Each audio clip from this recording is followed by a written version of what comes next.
భారతీయులు ఎక్కువగా జ్యోతిష్య శాస్త్రాలను, ఖగోళ శాస్త్రాలను విశ్వసిస్తారు. వాటి లెక్కలకు అనుగుణంగా మార్పులు జరుగుతుంటాయని భావిస్తుంటారు. అయితే మన పూర్వీకులు తమకున్న అపార మేధస్సు ద్వారా ఎంతో విజ్ఞానాన్ని మనకు అందించారు. వాటిలో బ్రహ్మం గారి కాలజ్ఞానం ఎక్కువ ప్రాచుర్యం పొందింది. శ్రీ పోతులూరి వీర బ్రహ్మేంద్ర స్వామి వారు తమకు ఉన్న అపార జ్ఞానంతో భవిష్యత్తులో ఏం జరగబోతుందని ముందే చెప్పారు. కాలక్రమంలో జరుగుతున్న మార్పులను చూస్తే వీటన్నిటినీ బ్రహ్మం గారు తన కాలజ్ఞానంలో ముందే ప్రస్తావించారని తెలుస్తోంది.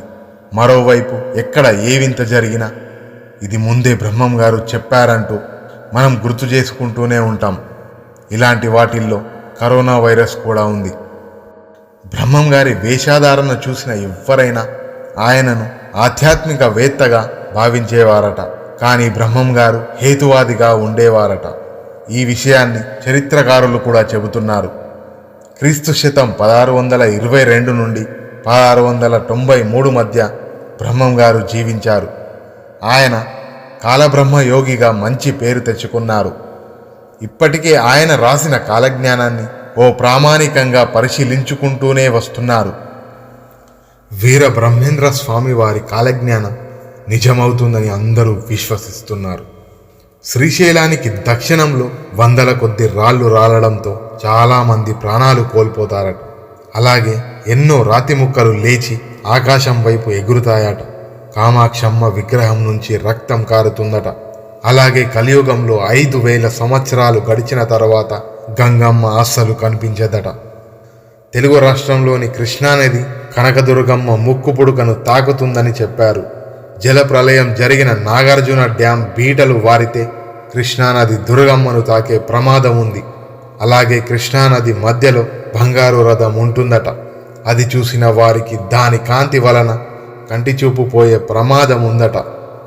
అలాగే ఒక ముసలి 8 రోజుల నుండి భ్రమరాంబ గుడిలోకి చేరి మేకపోతుల అరిచి మాయమవుతుందట. అలాగే కర్నూలు జిల్లా అదోని మండలంలో కప్పు కోడై కూస్తుందట. అదే కనుక జరిగితే ఎన్నో అనర్థాలు వస్తాయట. కాశీలోని దేవాలయం 40 రోజుల పాటు పాడుపడుతుందని తెలిపారు. 1910 నుండి 12 మధ్య కాలంలో గంగానదికి వరదలు రావటంతో అక్కడ ప్రజలు ఇబ్బంది ఎదుర్కొన్నారు. అదే సమయంలో కలరా వ్యాధి విపరీతంగా వ్యాపించి 40 రోజుల పాటు కాశీ విశ్వేశ్వరుడిని దర్శించుకోవడానికి ఎవ్వరూ రాలేదు. ఓ అంబ 16 సంవత్సరాల పాటు రాజ్యాన్ని రక్షిస్తుందన్నారు. ఆయన చెప్పినట్లే ఇందిరాగాంధీ భారత ప్రధానిగా 16 సంవత్సరాలు కొనసాగారు. రాజుల పాలన, రాచరిక వ్యవస్థ నశిస్తుందన్నారు. ఆయన చెప్పినట్లుగానే ప్రస్తుతం రాచరిక వ్యవస్థ లేదు, ప్రజాస్వామ్యం అమలులో ఉంది. అలాగే స్త్రీలపై అక్రమాలు ఎక్కువగా అవుతాయని, వ్యభిచారుల వలన భయంకరమైన వ్యాధులకు గురవుతారని తెలిపారు. ఇప్పటికే వ్యభిచారం, అక్రమ సంబంధాల వలన ఎన్నో భయంకరమైన వ్యాధులు వస్తున్నాయి. దీనికి చాలా కాలం మందు కనుక్కోలేక ఎందరో ప్రాణాలు కోల్పోయిన సంగతి తెలిసిందే.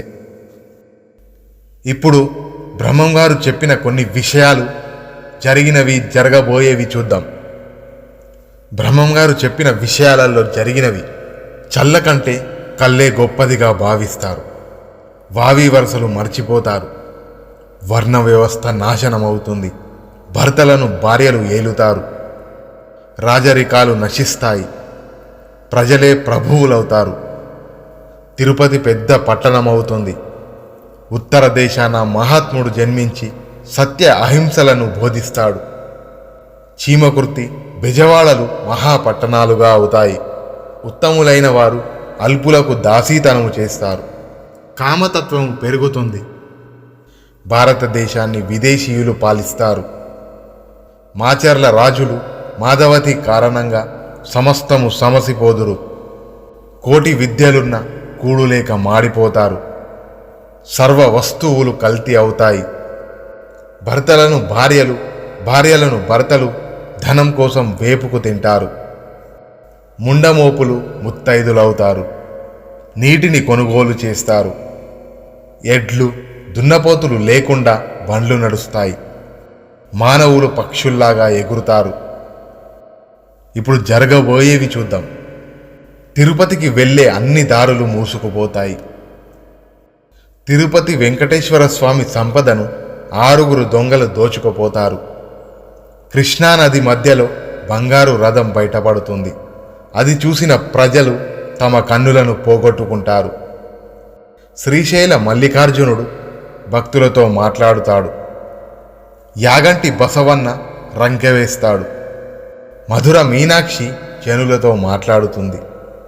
బనగాన పల్లెలో పాతర మీద చింత చెట్టుకు జాజులు పూస్తాయి. రాయదుర్గంలో రామచిలుక వీరధర్మాలను చెబుతుంది. శ్రీకాళహస్తి గుడిలో దోపిడీ జరుగుతుంది.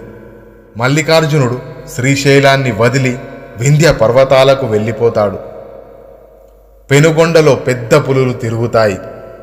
నెల్లూరు సీమ నీటిలో మునిగిపోతుంది. శ్రీ కుమారస్వామి ఆలయం వారం రోజులు మూసివేస్తారు. అర్ధరాత్రి సూర్యోదయం అవుతుంది. బెంగుళూరులోని వైశ్యవర్ణంలో మహాలక్ష్మి జన్మిస్తుంది. కంచి కామాక్షి కనులెర్ర చేస్తుంది. ఆ ధాటికి దక్షిణాన జనులు మరణిస్తారు. ఇవి బ్రహ్మంగారు చెప్పిన కాలజ్ఞానంలో ఇక ముందు జరగబోయేవి. దీనితో వీరబ్రహ్మేంద్ర స్వామి వారి కాలజ్ఞానం నిజమవుతుందని అందరూ విశ్వసిస్తున్నారు.